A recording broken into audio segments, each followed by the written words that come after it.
नीलम Maithili channel का subscribe करबा के लेल लाल बटन का दबाओ आ तकर बाद घंटी पर क्लिक क के नव नव मैथिली गीतक आनंद उठाओ।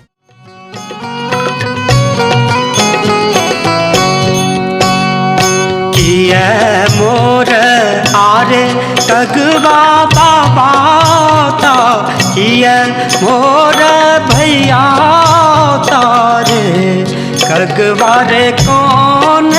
सकुनिया ले आओल की बोली या सुहावन लागे रे कगवा रे कौन सकुनिया ले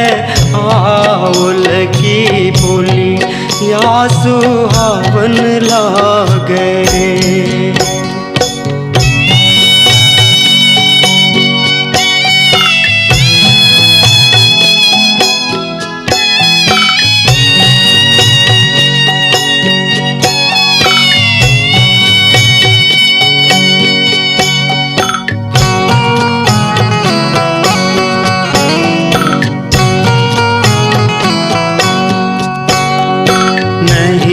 तोर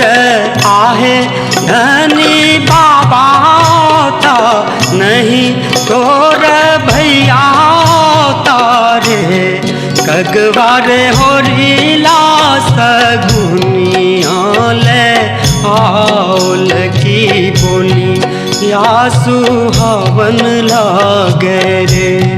कगवारे होरीला सगुनिया ले आओल की बोली या सुहावन लागे रे।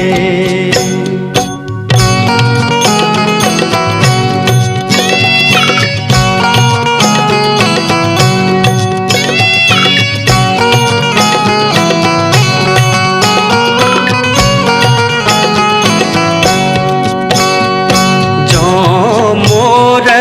आरे कगवा बाबा ता जो मोर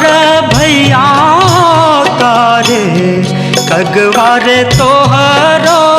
काटब दुनू लोल की बोली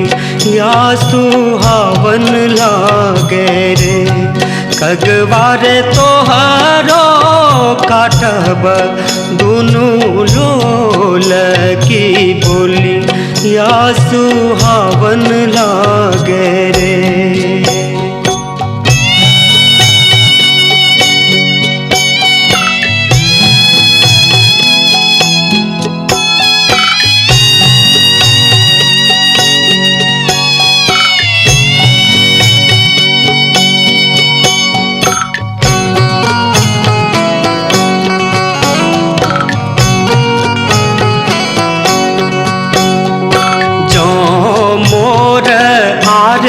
कगवा पिया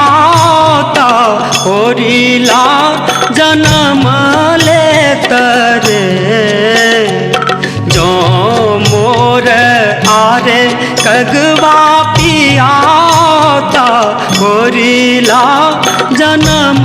ले तरे कगवारे सोन में मरायब दोनों लोल की बोलिया सुहावन लागे रे कगवार सोन में मरायब दोनों लोल की बोलिया सुहावन लागे रे कगवार सोन में मरायब